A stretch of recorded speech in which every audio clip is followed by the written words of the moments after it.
Gledate Gorenjska poročila na GIF TV.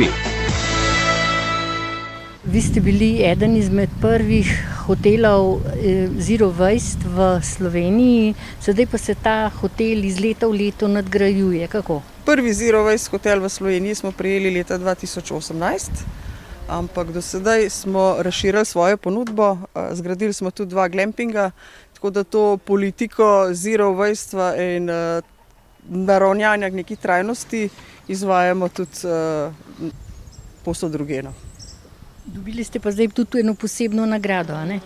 V bistvu ni nagrada ta Zero Waste Slovenija, smo nadgradili z poslovnim, zdaj smo prvi poslovni business Zero Waste resort v Evropi in sicer smo ga nadgradili s pomočjo Zero Waste Slovenije.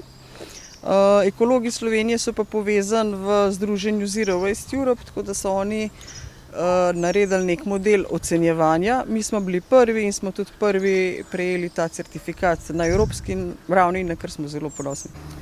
Že nekaj let pa imate zgrajen glamping tukaj v Ribnem in kako se obrestuje? V redu. Gostje so zelo zadovoljni s ponudbo. Gre za malo drugačne počitnice. Predvsem tukaj gostje uživajo v miru, v naravi, v tišini in zelo smo usmerjeni kolesarsko. Mislim, da smo tudi prvi rezort v Sloveniji, kjer dejansko kolesar dobi vse, kar si želi.